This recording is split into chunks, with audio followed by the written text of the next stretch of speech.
The rain hammered against my car windows like angry fists. I sat in the parking lot of Miller and Associates law firm, staring at papers that said my 18-year marriage was officially over. The clock on my dashboard showed 2:15 p.m. Just 90 minutes ago, I'd signed my name for the last time as Sandra's husband. My phone lit up. Sandra's name flashed across the screen. I shouldn't have looked, but I did anyway.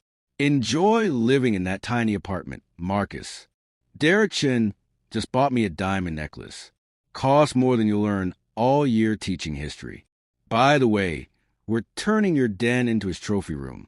You know, for a man who actually accomplished something important. Another message popped up. This time it was a picture. Derek standing in my old living room, his Yale law degree hanging where my dad Victor's military ribbons used to be. He looked so pleased with himself, like a cat who caught the biggest mouse. You'll die broke and forgotten, the next message said. Just like your dad Victor. At least he had his war stories to comfort him before he died. What do you have? Some old history books and dreams of being important. I wanted to throw my phone out the window. My hand was already moving when it started ringing. Not a text this time. An actual phone call. The number on the screen was strange. Where normal numbers should be, there were only zeros with one number at the end. I watched it ring. Once, twice, 3 times, 4, 5. On the 6th ring, something made me answer. Marcus Victor Chun. The voice belonged to a man. Sharp. Military. Each word sounded important and serious. Who's calling? I asked. My voice sounded rough and tired from crying all day. Mr. Chun, this is Colonel Robert Hayes from the Pentagon Special Inheritance Office. You need to listen carefully to what I'm going to tell you. Your father, Sergeant Victor Chun, completed a secret military mission in Korea in 1965. That mission was called Operation Silent Dragon. My dad was a cook in the Army. I said automatically. He made meals for soldiers. That's what my mom told me 100 times. That was his cover story, Mr. Chun. Your father was actually a language expert with military intelligence. He spoke 5 languages.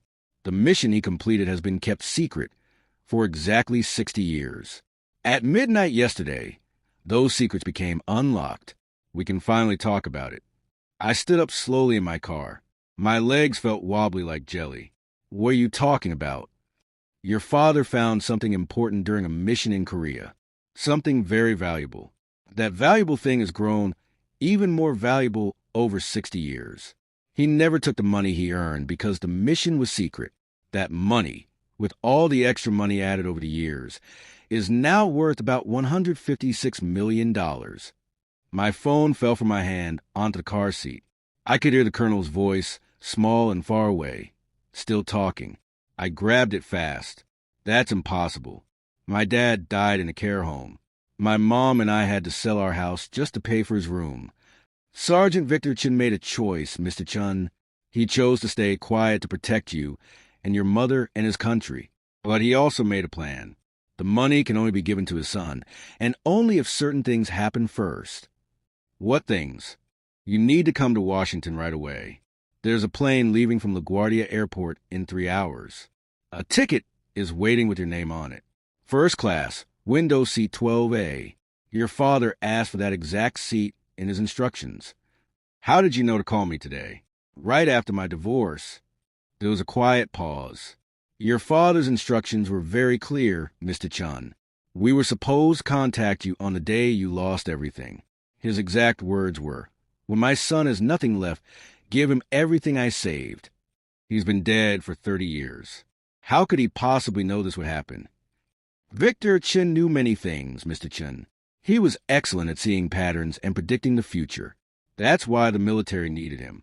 The question now is, are you ready to learn what he knew? The clock started when I called you. You have 72 hours to finish what your father started, or all the money goes to the government. Through my car window, I could see the Hudson River in the distance, gray and choppy, like my father's eyes when he'd stare at nothing, lost in memories he never shared with us. I thought about Sanders' mean text about dying poor. I thought about Derek's smug face in my house. Colonel Hayes, What exactly did my father find in Korea? The answer to that question is worth $156 million, Mr. Chun. I'll see you at the Pentagon tomorrow morning, 8 o'clock sharp. Bring your father's cookbook, the one with the handwritten recipes. You still have it, right? I looked at the one box I refused to let Sandra touch during the divorce. The box labeled Dad's Things in my mother's neat handwriting. Yes, I have it. Good. One more thing, Mr. Chun. Your ex-wife's new boyfriend, Derek Chun. His grandfather, Thomas Chun, was a military supplier in 1965. This is not an accident. Nothing about your situation right now is an accident. Your father saw this coming many years ago. The phone went silent. I sat in my car surrounded by the pieces of my broken marriage, holding a phone that just connected me to a past I never knew existed. Outside, New York City's buildings stretched up toward a darkening sky. And somewhere in that maze of concrete and glass, my ex-wife was celebrating her new life in my old apartment with a man whose family might be connected to secrets my father died protecting. I reached for the box of Dad's Things and pulled out his old cookbook. The pages were yellow and old, filled with handwritten recipes I'd cooked since I was a teenager. For the first time, I noticed something I'd never seen before. On the edge of the first page, written in pencil so light I had to hold it up to see it, were 5 words. For Marcus, when everything ends. For months before that phone call changed everything, I stood in front of 200 students at Lincoln High School, teaching them about World War II. The students clapped when I finished my lesson about the brave soldiers. And in the back row, Sandra sat with her phone in her hand, not paying attention at all. She wasn't interested. That should have told me something was wrong. Life at 42 had become as predictable as a clock. Every morning, I'd wake at 5:30 in our Queens apartment, grade papers in my small office while Sandra exercised in the living room. The apartment wasn't huge, but it was ours. We bought it 12 years ago when I got promoted to head of the history department. Back when Sandra still came to my classroom presentations and really meant it when she said she loved how passionate I was about teaching. Your father would be so proud, my mother Grace had said when we bought the apartment, touching the walls gently. Victor always said education would take you places he never got to go. Dad Victor had been dead for 10 years by then, but his presence stayed in our family like a song you can't forget. Mom kept his picture on our bookshelf, a black and white photo of a young man in Army uniform, eyes bright and alert. Next to it sat Victor's Purple Heart Medal, though none of us knew exactly what he did to earn it. He came back from Korea different, Mom would say after dinner when she felt like talking. Spent 8 months somewhere before his official tour even started. Never talked about it. Just cooked in that kitchen like he was trying to forget something only he remembered. I'd inherited Victor's love of teaching, but showed it differently. Where he taught soldiers how to cook in army camps, I taught kids about history. Structure, order, every lesson planned out, predetermined, safe. Sandra had loved that about me when we met at a teacher's conference 19 years ago. "You're not like these other guys," she whispered that first night as we talked over coffee. "These business types who think money is everything. You want to make the world smarter." She was working as a fitness instructor then, ambitious and energetic, wearing simple clothes and a genuine smile that made me feel special. I was 28, she was 27, and when she looked at me, I felt like the most important person alive. Our marriage had been happy for the first 8 years. She opened a small gym. I taught my classes. When we finally bought the Queen's apartment, she quit her gym job, said she wanted to focus on making our home perfect. I taught 6 classes a day, graded papers 4 nights a week, led the history club on weekends. We talked about having kids, but never quite did it. Always one more school year, one more gym renovation, one more something keeping us from that particular dream. The change started slowly, like a plant gradually dying. Sandra joined an expensive fitness club, started having smoothies with women whose husbands ran law firms and tech companies. She'd come home talking about vacation houses in the Hamptons, luxury cars, European vacations. "Did you know Derek Chin just bought a Rolex?" she said one evening, not looking up from her Instagram. $45,000 for a watch. Derek Chun, the name that would eventually destroy my life. He'd hired Sandra to be his personal trainer, a job she took without asking me first. "It's just one client," she'd said. "His money is the same as anyone else's." But it wasn't. His money came wrapped in fancy dinners, expensive gifts, and comparisons that made me feel smaller every day. Derek was 6 feet 3 inches to my 5 feet 8 inches. Yale Law to my state college degree. He'd made $2 million last year, while I barely made $75,000. "Your husband's quite dedicated." Derek said at a party we couldn't avoid, his hand resting too long on Sandra's shoulder. It must be interesting living with a teacher. The way he said teacher made it sound like a boring hobby. Something cute, but not important. Sandra laughed. A sound I hadn't heard in months, bright and real in a way that made my stomach hurt. That was 8 months ago. The school trip to Washington was supposed to be wonderful. 2 weeks chaperoning students at the National Museum. Instead, it became the setting for my marriage's final chapter. While I taught kids about history in the museum, Sandra was making new history in Derek's penthouse. My student Amy caught them together in a way that would break everything I thought I knew about love, trust, and the woman who once said my teaching was all the success she needed. The video call from my student Amy came at 1 o'clock in the morning, Washington time, while I was reviewing lesson plans in my hotel room at Capitol Inn. Her face filled my phone screen, pale and worried, looking scared. "Mr. Chun, I need to tell you something." Her voice shook like she was about to cry. "I saw Mrs. Chun at Mr. Derek's apartment building tonight. She's training him at his home gym." I said, "Putting down my papers." She mentioned something about evening sessions. "It was almost midnight, Mr. Chun. The whole building was dark except for the top floor. They were on the balcony, and they were... God, I don't know how to say this. They weren't exercising." My pen fell from my fingers onto the hotel desk. "What exactly did you see?" "They were kissing. Like really kissing.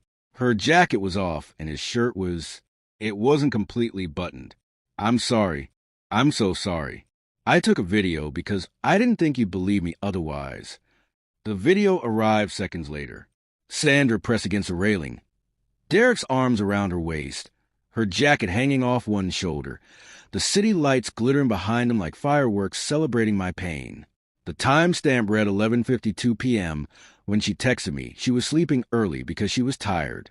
I taught that week's classes perfectly, automatically, my mouth saying the words while my brain replayed that video. The school principal called my teaching technically correct but emotionally disconnected, which seemed right for a man discovering his life was a lie. The confrontation came 4 days after I returned to New York. Sandra was in the kitchen singing a pop song, wearing diamond earrings I didn't recognize. "Nice earrings," I said, setting down my teaching bag with careful calm. She touched them quickly. "Thank you. They were a gift from the Derek Training Project." Must be some project. Training past midnight, earning diamonds. Her face went through different expressions like scenes in a movie. Surprise, thinking, defiance, and finally cold determination. "You know, Amy saw you. She's in my class, remember? Or did you forget about my students while you were kissing your client?"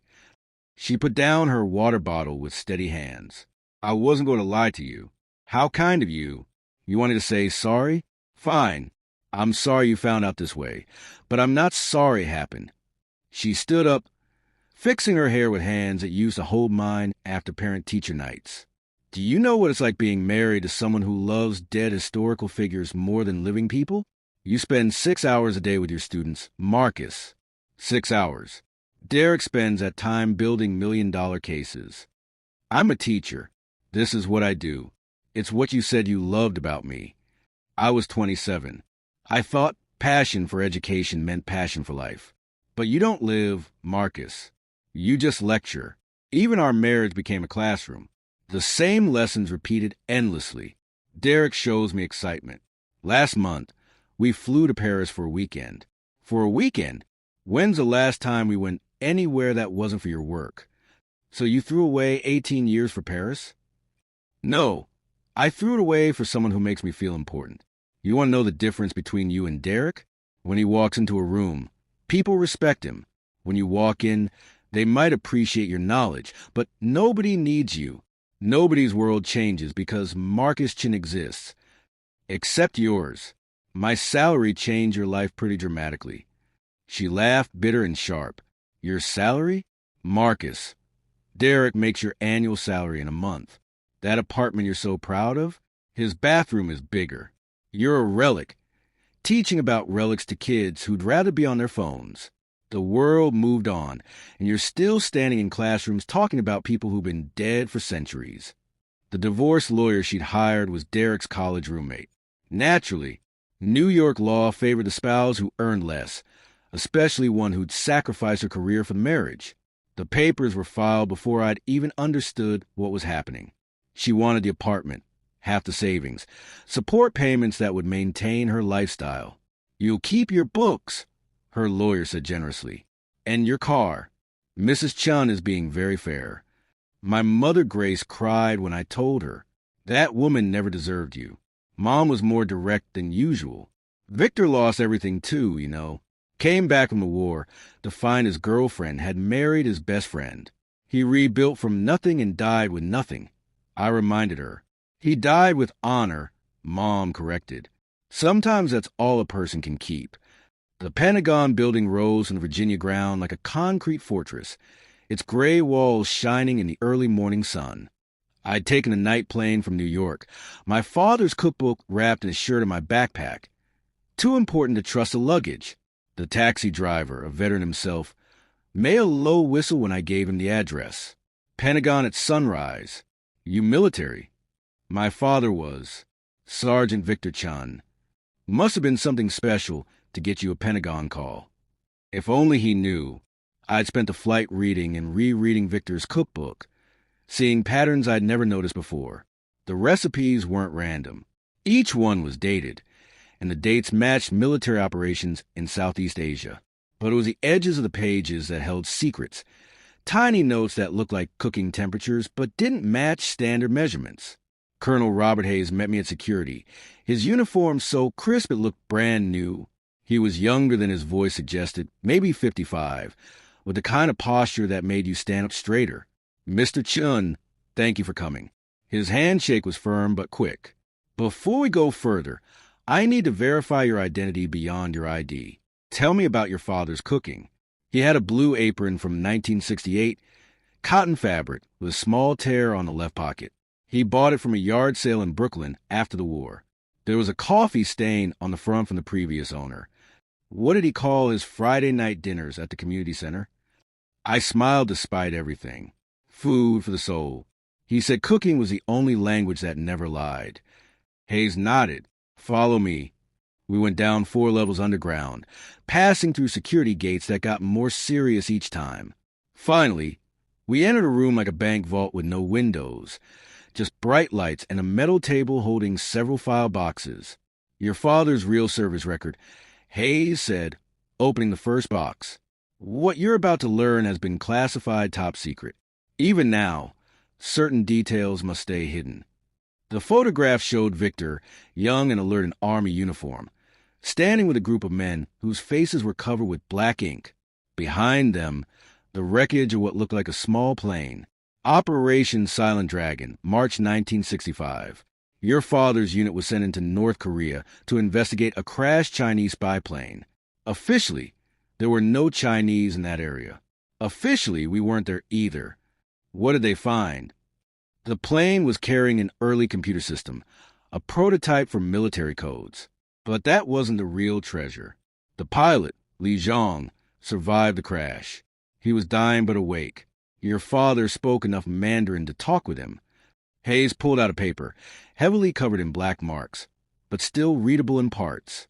Zhang knew he was dying. He gave your father information about secret bank accounts used to pay spies. Account numbers, passwords, everything. But here's where it gets interesting. He showed me another photograph. Victor holding what looked like a metal box. Your father memorized everything before giving the box to the commanders. He knew those account numbers. Could have taken that money any time. $18 million in 1965. Can you imagine what that's worth now? Why didn't he? Because taking it would have exposed the operation. People would have died. Your father chose silence. but he documented everything in code hidden in his recipes. The Pentagon owed him payment for the mission, but he never claimed it. Said it would raise too many questions, put you and your mother at risk. Now the legal limit on secrets expired. The payment with 60 years of interest and government apology bonuses for delayed payment stands at $156 million. But your father set rules. Hayes handed me a sealed envelope, my name written in Victor's shaky handwriting.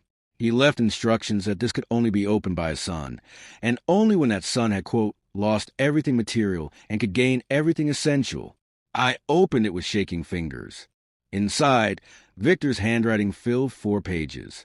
Marcus, if you're reading this, your marriage has ended and you've lost your home. I know this because patterns repeat through generations, and I saw your mother's romantic heart in you. You love completely, which means you can be hurt completely. The recipes I left contain more than cooking instructions. Each recipe maps to coordinates. Each cooking time marks a number sequence. In Brooklyn Storage Unit 523, paid through 2095, you'll find what I couldn't destroy and couldn't claim. The Pentagon money is yours no matter what, but claiming what's in Brooklyn means choosing truth over comfort. The Chinese accounts still exist. The money clean by time, but dirty in origin. Names are attached. Powerful families who built fortunes on war profits. One name will matter to you personally by the time you read this. You have 72 hours from when Hayes called you. If you don't claim it, everything goes to the government. If you do, you'll have the power to fix historical wrongs or hide historical lies. Choose wisely. Cooking like truth nourishes across time. Your father, Victor. The storage place in Brooklyn looked abandoned from outside, its metal fence covered in rust and peeling paint. But the keypad at the gate worked perfectly when I entered the code hidden in the recipe for beef stew on page 47. 1965815, the date of the mission combined with his military number. Unit 523 was at the end of a long corridor that smelled of oil and old cardboard. The lock turned smoothly despite its age, and inside, a single metal cabinet stood against the wall, army green and plain. On top of it sat a checker set, its pieces arranged mid-game, and I recognized the position immediately. It was the King's Trap, the same opening Victor had taught me when I was 9. A trap means giving up something small to gain something big, he'd said. Inside the cabinet's top drawer was another key, this one for Brooklyn Community Bank, and beneath it, a leather folder containing documents that made my hand shake. Photocopies of Chinese bank statements dated 1965 through 1972 showing deposits from American military suppliers to enemy intelligence agents. The amounts were huge, but the names were worse. Chun Defense Industries appeared 19 times. Thomas Chun, Derek's grandfather, had sold broken radio equipment to the Army while simultaneously funding enemy operations in Korea. American soldiers had died in communication failures that Thomas knew about and ignored. The profit on those broken radios, 38%. The blood money in Chinese accounts, $18 million. My phone rang. Unknown number. Mr. Chun. The voice was familiar but wrong. This is Derek Chun. I understand you've been to Washington. How do you know that? The same way I knew your wife was open to someone who could offer her more. The same way my family has always known about Victor Chun and what he took from that crash site. We've been watching your family for 60 years, waiting for someone to claim what doesn't belong to them. Your father was a war profiteer who killed American soldiers. My grandfather was a businessman who understood that war is just another business. Your father was a thief who stole evidence that belonged to the government. He documented the truth.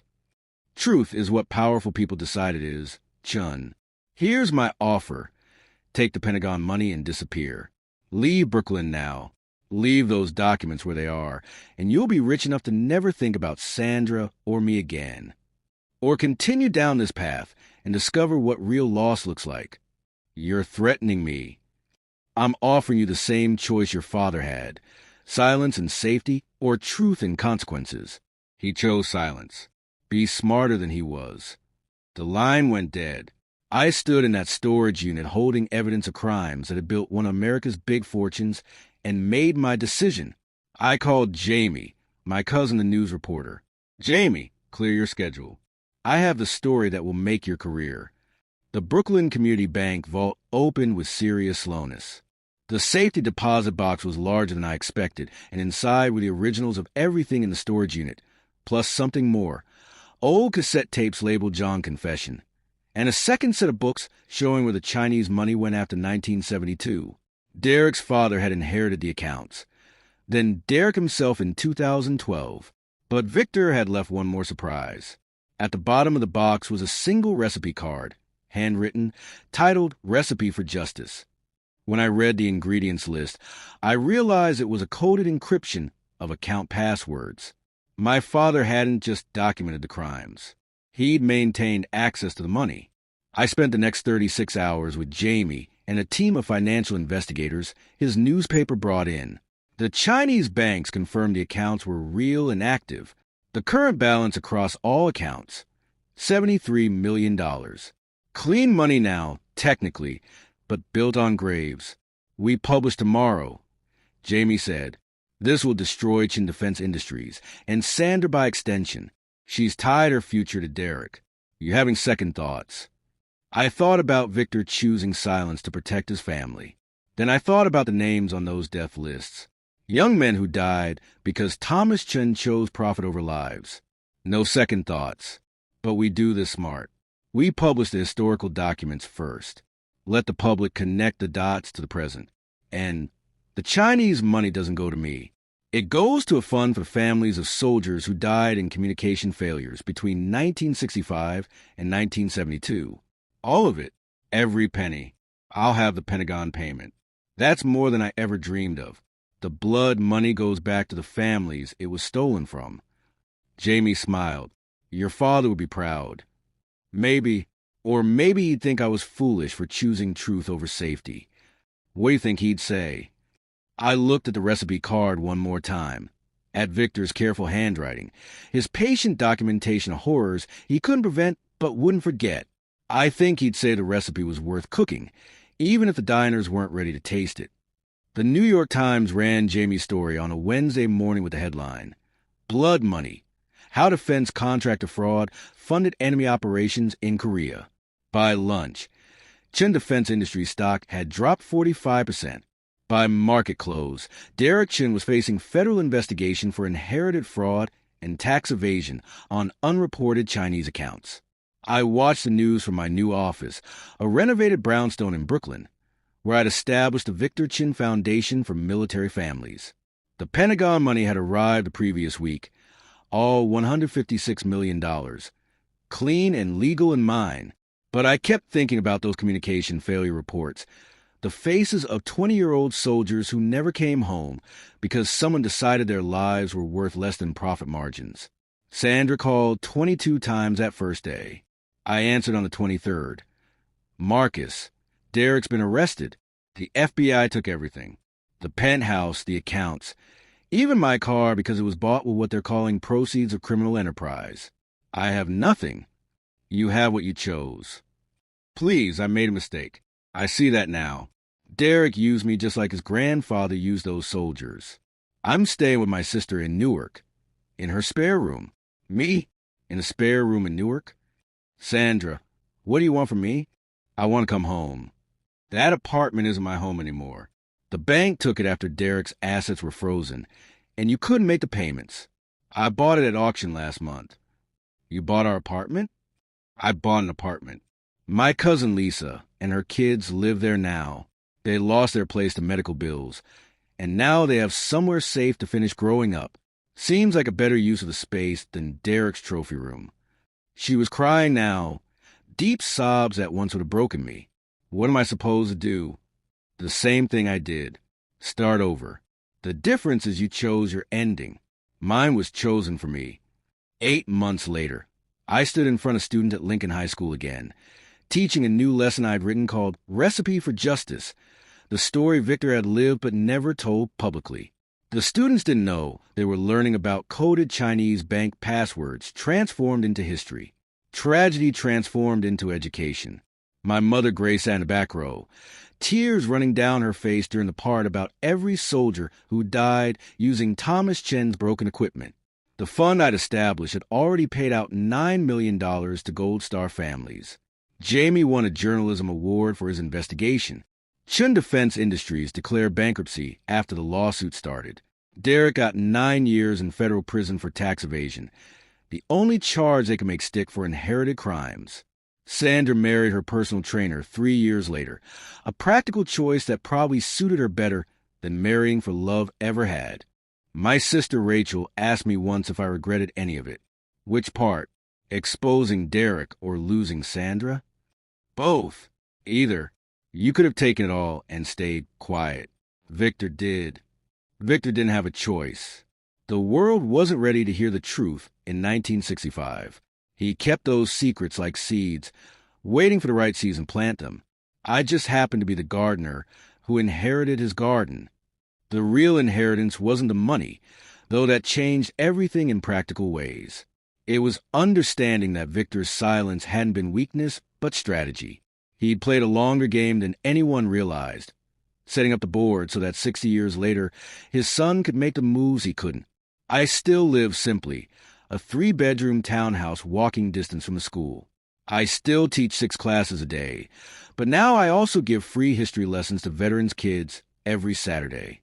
The foundation has expanded to include education programs at VA centers, using Victor's recipes to help soldiers connect with their families through cooking. Sometimes I volunteer at senior centers like Victor did, and I always end with a special fried rice recipe. Most people don't notice the Morse code embedded in the cooking instructions, but occasionally an old veteran will look up sharply, recognizing the pattern. Silent Dragon, one whispered to me once. You know about Silent Dragon. My father knew. I told him. He made sure someone would remember. The truth about inheritance is that it's never really about money. It's about the stories we carry, the choices we make with what we're given, and the courage to cook the difficult recipes even when our hands shake. Victor left me more than millions. He left me proof that patient justice might take 60 years, but it does arrive, encoded in the rhythm of time itself, waiting for someone to finally follow the right recipe in the right order at the right moment. And that moment, it turns out, was worth everything I lost to find it. If you enjoyed this story, please like the video and share it with someone who appreciates tales of justice and family secrets. Comment below if you've ever discovered something unexpected about your family's past. And don't forget to subscribe to Boss's Stories for more stories of truth emerging from the shadows of history.